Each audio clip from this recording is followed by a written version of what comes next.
What's happening, peoples? Hope you're good. Hope you've had a good week. Been productive, been up, been focused, motivated, baby.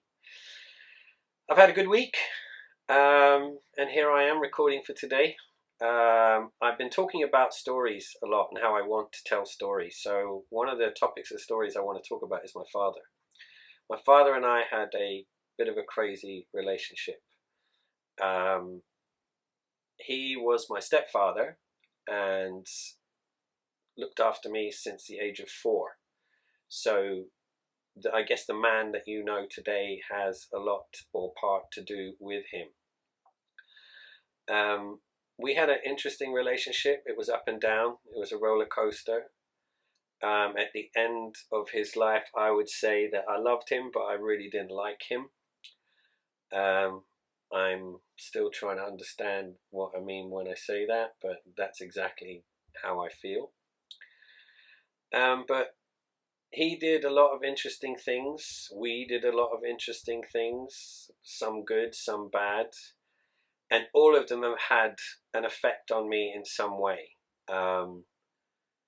Some of them a lot for the good, but came out of negative. And I guess one of the things that I look back on now with him passing away and trying to pull these memories into myself to understand a bit more is that I see that he was trying to do what he thought was best.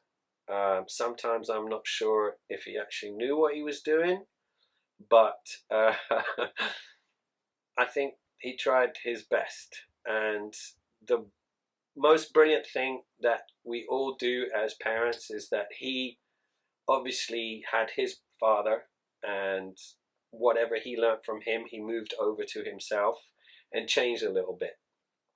I don't know for better or worse because I don't recall much of him telling me stories of what his father was like. But for me, it was a lot of the things that happened in my life with him, I did not do with my children, because I remembered how they affected me and how I didn't want any of my children to have these feelings about me. And therefore, I tried to do things in a very, very different way. But having said that, it's taken me a lot of time to want to talk about him because I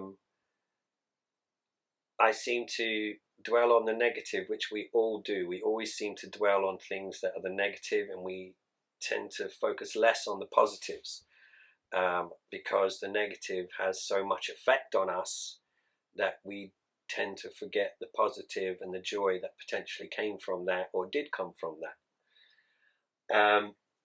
In my father's case, the situation is what really changed for me was I saw I listened to a podcast of Barack Obama and Bruce Springsteen. Yeah, I know. But it's something that Bruce Springsteen talked about when they talked about their dead. And your family dead or close friends dead are either ghosts or ancestors.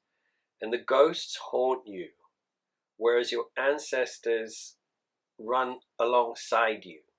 The memory of them lifts you. The memory of them brings you joy, that you hear things and remember things that brought you to where you are, and that feeling takes you further.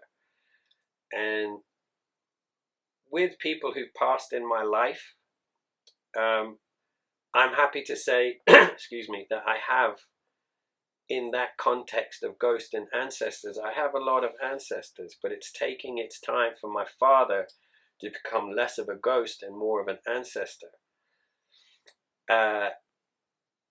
What's my reasoning for doing these talks is to make him more of an ancestor, so I, by talking about him, can understand more and more of what he taught me and what I still hold that I'm subconsciously unaware of.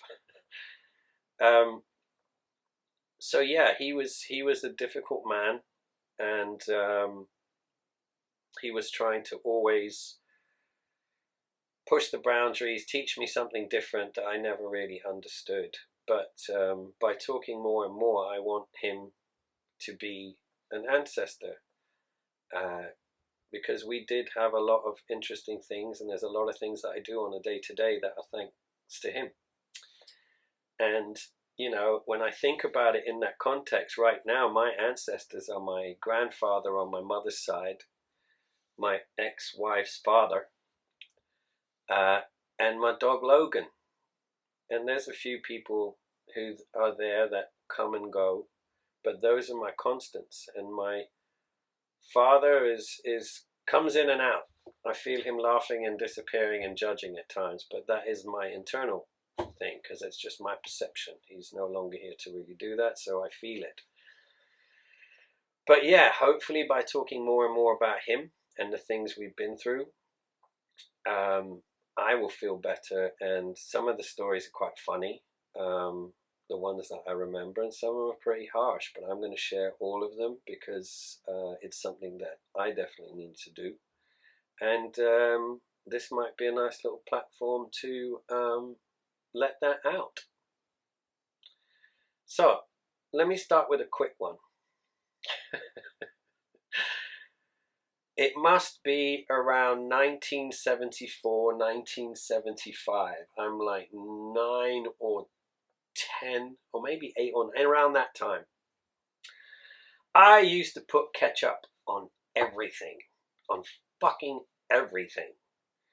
And then one day, we were living in Karachi, Pakistan at the time, because my parents moved there in 1972 to set up a clothing factory, which they then did. And we lived in this nice grey house. And we were having dinner one night. So we're eating dinner, and of course I get my meal, and I put ketchup on it, and I'm eating, yeah, no problem.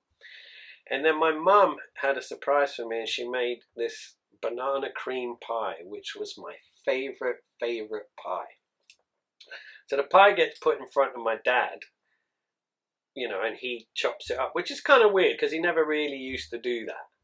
From memory, I don't remember him being here, you know, divvying out the food to all of us. But in this particular occasion, the pie was given to him. He cuts out the pie, gives it to everybody. So that's like me, my sister, my cousin, my mom, my grandma, my grandpa, and him. And then he gives me my piece on a plate by him last. And I'm going to have him. He goes, yeah, hang on a minute. He went and got ketchup, and he put ketchup all over the pie. He then gave me the pie and made me eat it till the last crumb and drop of banana cream and ketchup. I have never used ketchup in any crazy amount ever since then, and even to this day I use it very sparingly. I don't know if that was a good lesson or a bad lesson, but I feel that there's some sort of, you know, Heinz tomato ketchup trauma in here. But that's the kind of thing that my dad would do to teach you a lesson. I'm not sure what that one was, but definitely not to put ketchup on everything and enjoy the taste of the food. That's definitely there. But just the means is quite interesting. And even though it makes me laugh today, and how I sit and tap my feet while I'm talking about it and think about ketchup, it's quite funny. But there you go. That's my intro to dad stories, and that's your first story. I hope you enjoyed it. I still enjoy telling that story, even though it was pretty traumatic. But listen, take care of yourselves. Be well.